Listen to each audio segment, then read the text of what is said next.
Bonjour à tous et bienvenue à cette présentation en ligne intitulée RGPD, comment protéger les données personnelles dans les systèmes de test. Je suis Mickaël Marnier et je suis le directeur des ventes France de Libel.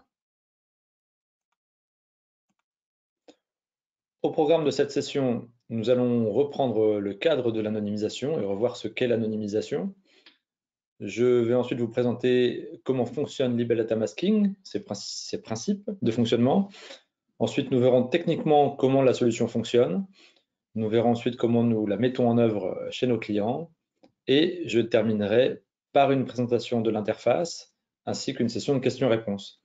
N'hésitez pas à poser l'ensemble de vos questions dans l'onglet questions du widget GoToWebinar. D'abord, quelques mots sur Libel. Nous sommes un éditeur de logiciels. Nous avons été créés en 1994.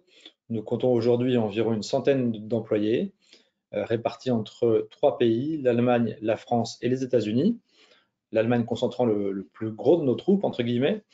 Nous travaillons avec près de 70 partenaires dans le monde, soit des partenaires qui revendent nos solutions, soit des partenaires techniques, c'est-à-dire qui ont un savoir-faire sur l'installation de nos solutions, ou des partenaires sur lesquels nous allons nous appuyer pour développer nos propres solutions. Et puis, nous travaillons à ce jour avec plus de 400 organisations dans le monde. Maintenant, quels sont les types de solutions qu'acquièrent nos clients? Eh bien, il y a d'abord des solutions pour tout type d'application. C'est le cas de Business Shadow et de Libel Data Masking. Business Shadow, donc, c'est une solution de PCA-PRA, en anglais de DRP, donc de plan de continuité et de plan de reprise d'activité, qui a cette particularité, c'est de transporter les logs d'un data center primaire vers un data center secondaire avec un décalage dans le temps. Et puis Libel Data Masking, donc, que nous allons étudier aujourd'hui. Et d'un autre côté, des applications qui ne sont utilisables que pour des applications SAP. C'est le cas de Libel System Copy, solution qui automatise les refreshs des systèmes SAP.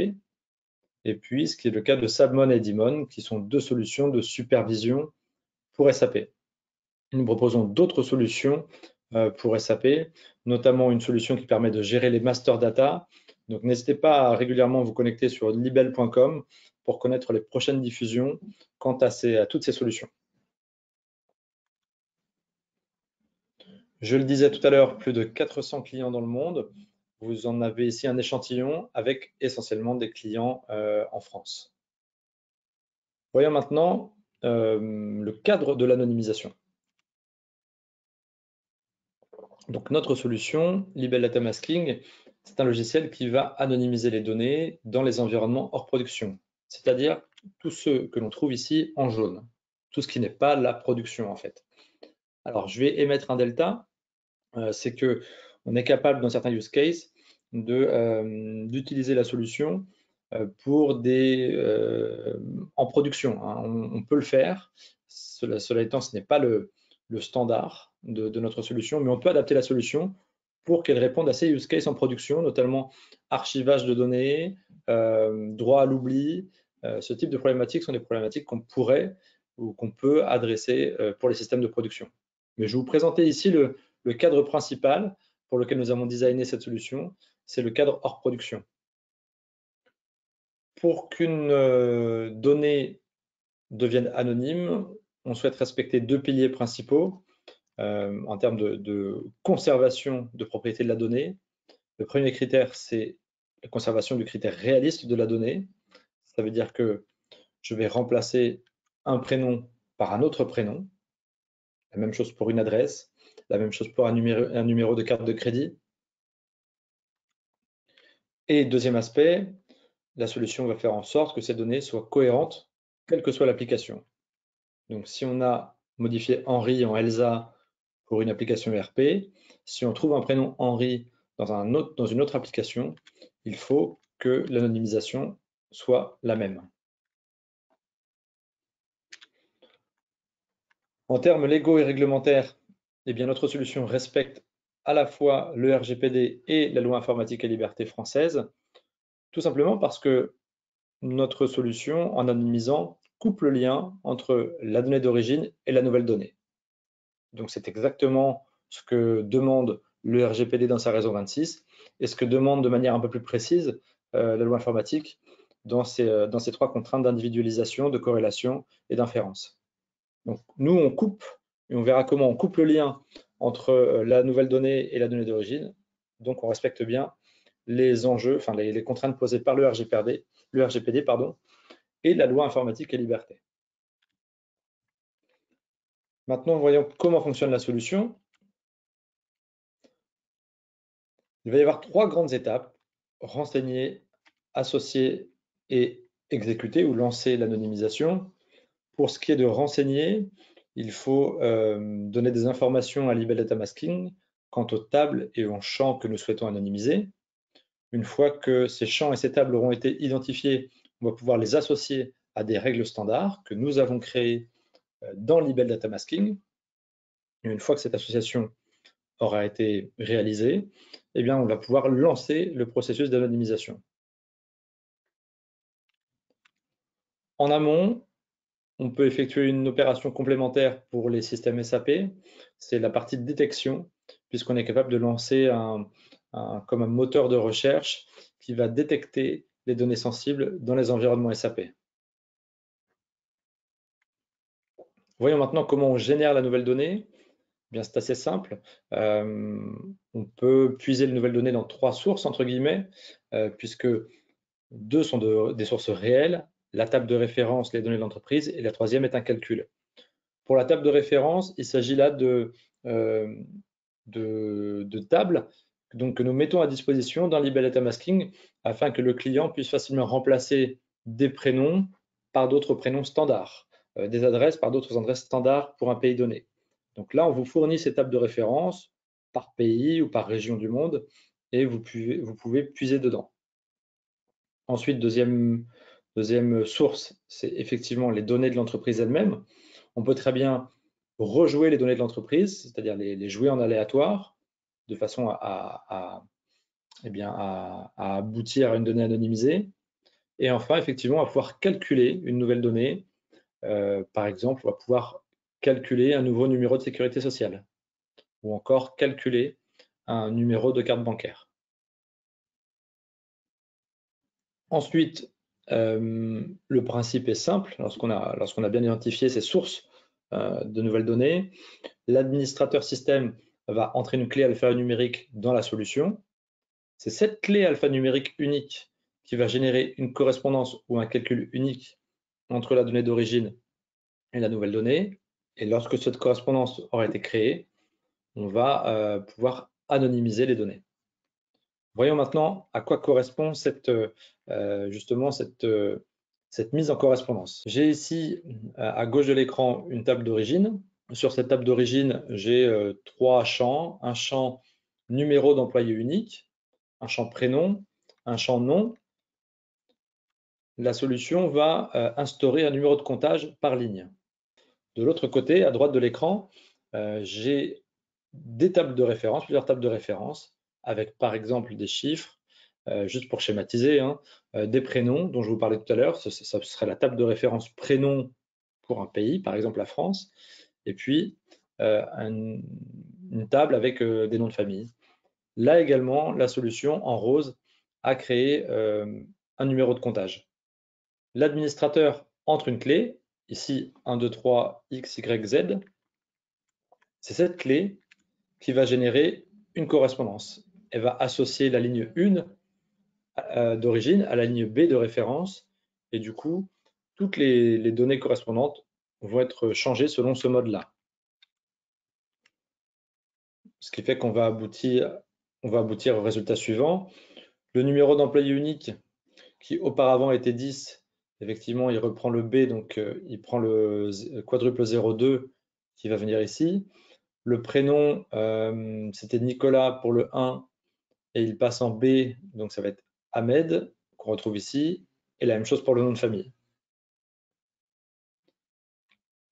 Ce qui va être propre à l'anonymisation, c'est qu'on va supprimer cette table de correspondance. Donc après chaque exécution de l'anonymisation, une fois qu'on a terminé l'anonymisation, on va supprimer la table de correspondance. là, j'en profite pour mettre également un bémol. On va pouvoir, au cas par cas, et à la demande à des demandes bien précises de clients, on va pouvoir mettre en place la conservation d'une table de correspondance ou alors mettre en place un moyen pour revenir à la donnée d'origine. Mais c'est seulement à la demande. Donc la solution standard contient des procédures, c'est-à-dire des algorithmes d'anonymisation. Par exemple, un algorithme, c'est l'algorithme anonymisation du numéro de carte bancaire. Des types de données qui sont comment dire, intéressants pour les systèmes SAP, et puis des tables de référence.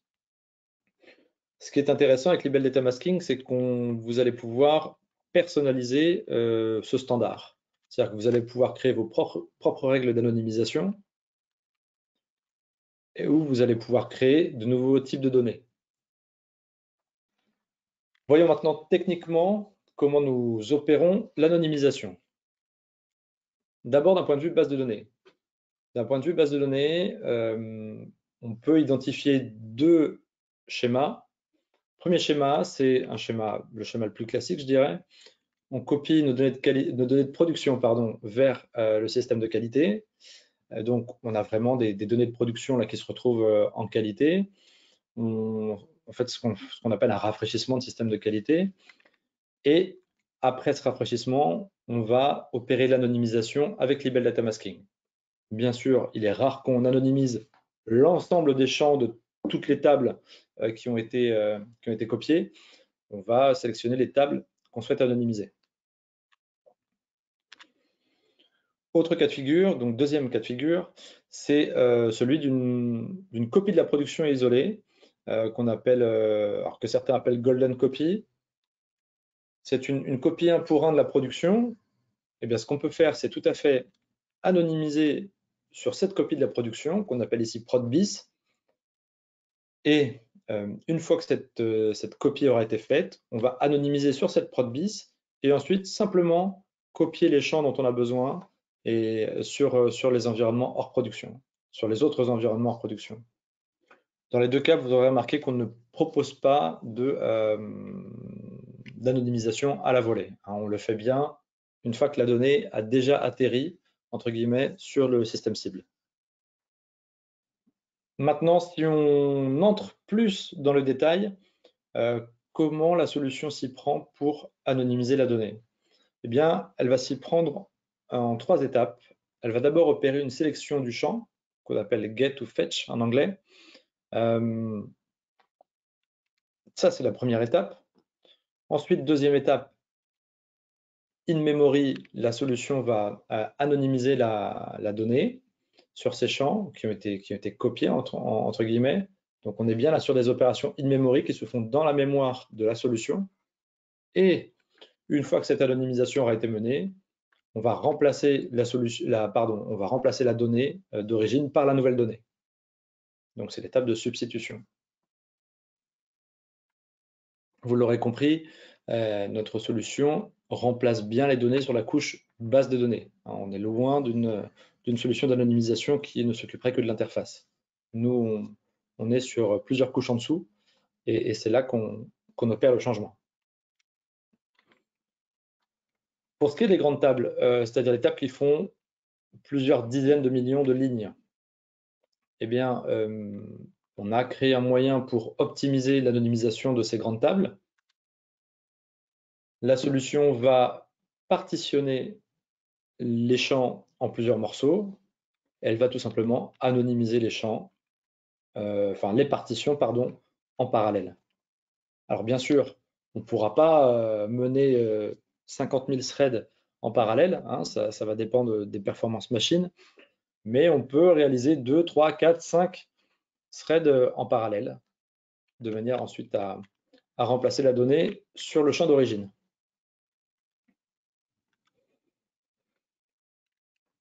Aujourd'hui, Libel Data Masking traite entre 10 000 et 150 000 lignes à la seconde. Encore une fois, ça dépend des performances de machine de chaque client et de la RAM de chaque client.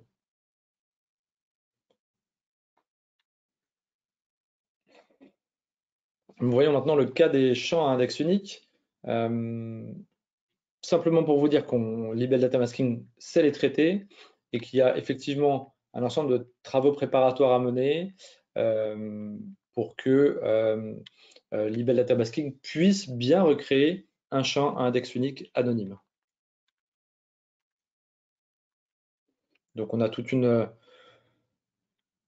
une séquence à réaliser qui se réalise de manière automatisée et donc dont cette création de champs ici LDM ID. Alors ça c'est vrai sauf pour les SGBD Oracle, puisque pour Oracle, au lieu de créer ce champ LDM ID, on va tout simplement utiliser le champ préexistant Row ID.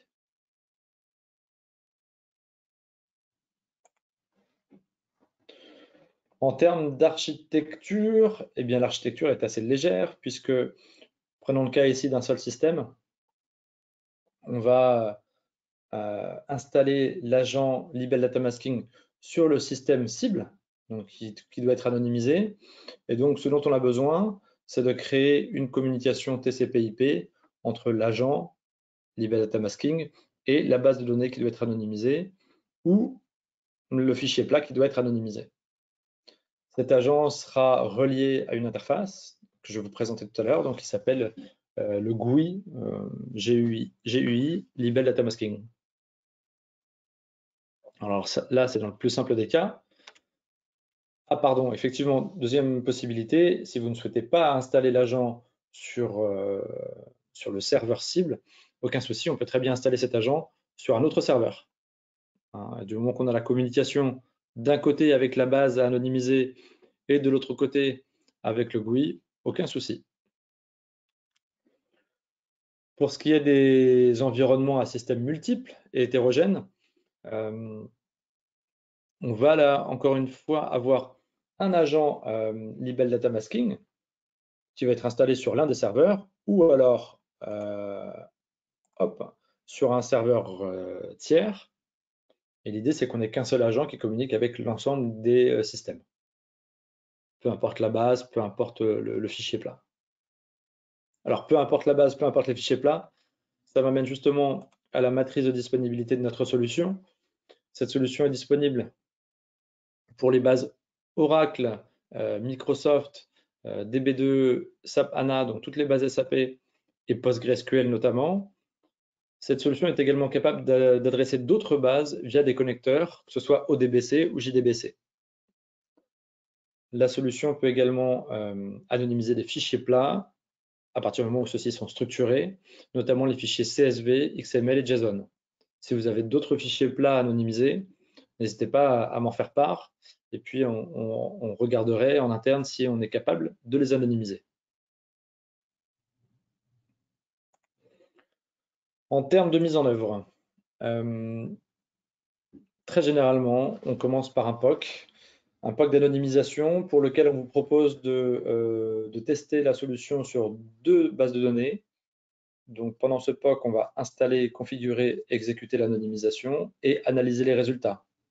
En plus de cela, on vous propose de mettre en place un atelier de précision du besoin dans lequel on va pouvoir parler des données qui sont concernées, des impacts métiers ou des besoins spécifiques d'algorithmes que vous pourriez avoir. Ce POC dure 2 jours. 2 jours pour lesquels on se déplace sur site et donc on travaille avec vous en binôme.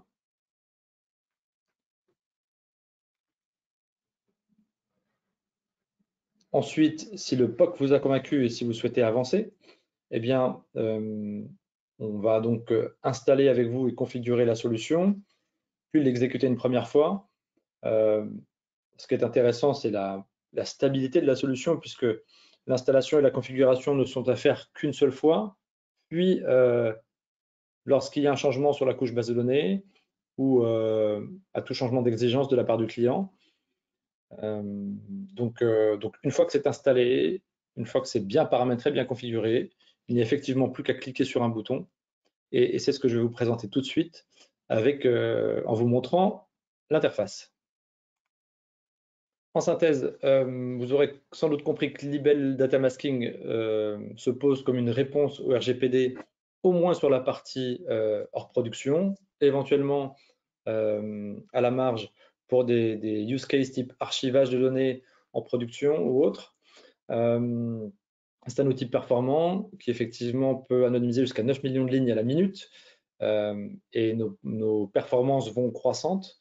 Et c'est un outil unique pour toute application. Ça également, c'est vrai que les clients nous choisissent pour ça.